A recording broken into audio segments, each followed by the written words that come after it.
Well, as Peg just said, the book just, we just got some advanced copies of the book, so I haven't had a chance to make a reader copy or whatever, writers do. So just trust me that this actually is in the book. And besides that, all I have to say is if you have a passing familiarity with the 40-yard dash, Toussaint Louverture, and Tupac Shakur, that would help, but you probably don't need it, we'll get to it. So,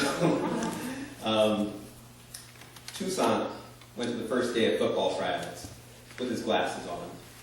He didn't wear them all the time, only for tasks where his myopia had hindered him. He didn't want a chance being left blind on the football field.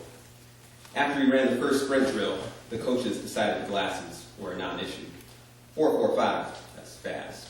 The receivers coach hummed. Y'all see what I'm seeing? I've got 4.44, the head coach said. What about you? Toussaint wandered back to the starting line. He could tell they were impressed, but he knew he could run faster.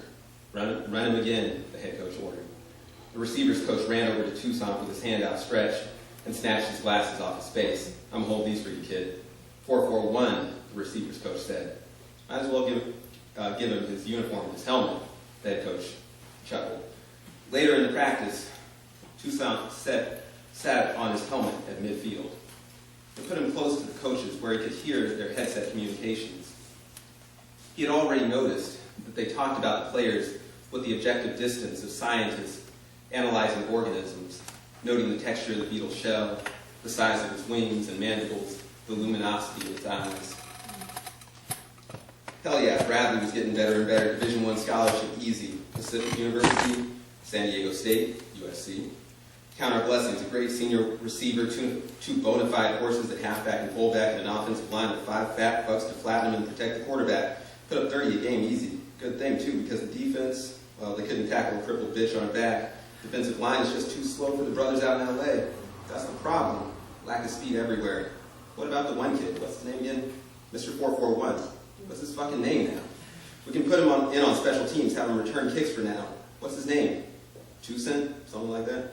Too damn hard to pronounce. That's what it is. Toussaint, Tupac? Remember that rapper, the one who got killed in Vegas over by Circus Circus? Good name, Tupac. Tupac, the wide receiver. Just appeared out of nowhere. Didn't say one word to anybody. Just showed up. And that was how Toussaint became Tupac. He liked the new name from the first time he heard it. He decided it was no mistake, but only a revision. The change seemed like a natural part of his evolution. It added an element of style and danger where before there had only been an elusive name. He had always been a nobody on campus. He was confident that up until now, he had made absolutely no impression on anyone. So when people started to notice him going to and from the training room and his teammates said, "That's Tupac, that's the new kick returner," there wasn't anyone who knew enough about who he had been before to object. His real name, Toussaint, had been given to him by parents who believed strongly in iconology.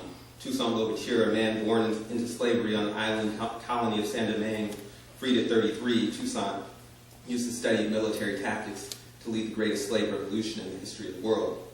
Toussaint, the child of the Southern California suburbs, learned not to introduce himself. "You're Tupac," people would say. "Tupac Freeman, right?" Toussaint let the questions stand as if they were answers, and eventually they became just that. That was how he went about changing his identity ever so carefully, leaving off the old burden of his brain and restricting shell of his shyness and the responsibility of his given name. The opposing team won the coin flip and deferred possession in the second half. Their kicker raised a finger to the evening sky, and in a moment the ball was in the air. Tupac turned his eyes up to the early night, the first stars, the half moon, the last of the clouds, and sunset.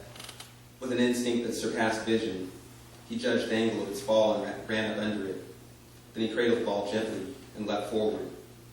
45 yards later, one of the faster green and white uniforms angled him out of bounds, tapping his fingers against Tupac's right shoulder pad. 2 burly arms caught him up as he decelerated along the chalk sideline and lifted him into the air like a trophy. Stars and darkness and stadium lights swirled before his eyes. Suddenly there was noise again, and his vision widened to take in the entire scene. The stadium lights were washing the field with their white light. Fans were standing and cheering. All eyes were on him. By halftime, his team had scored 4 touchdowns. In the low tunnel beneath the bleachers, the opposing sides filed toward their respective locker rooms in parallel lines. This recessional was a non-event until someone patted his shoulder and whispered so softly that he didn't hear her. He turned and saw a white girl, all bouncy black hair and eyes that shone in the dark. Her body was a tight silhouette. He noticed her uniform rival colors. "What's your name?" she asked, extending her hand. "Tupac, right?" "Tupac," he agreed. "Tupac Freeman," she said reverently. "Tupac Freeman," he said.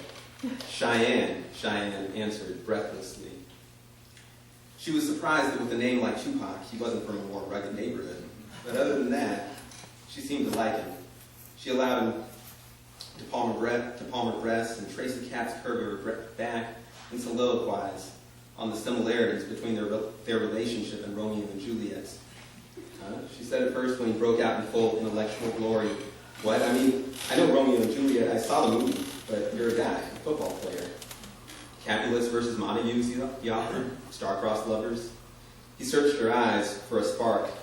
"Like us, rival high schools and all that stuff." "I like Shakespeare," he shrugged. Like the famous dead Tupac who went to a performing arts school in Baltimore, he knew was Shakespeare. Tupac, the real one, not only knew the plays, he embodied them. He became Hamlet, his soul severed, cut away from his core, multiplying unreal identities at his edges, but somehow still wanting something central, some closeness, some love. All this he inherited with his new name. After sex, he would whisper to Cheyenne about Shakespeare's seductive poems, about problem plays and high tragedies. Lone broken souls, Lear howling his lucid insanity to the winds, Othello calling all his strength to defeat phantom betrayal, Hamlet on his knees in the church. But she wouldn't always understand, or her patience would sometimes break, and she would stare back at him, irritated and moan, "You're a football player, Tupac. You're a football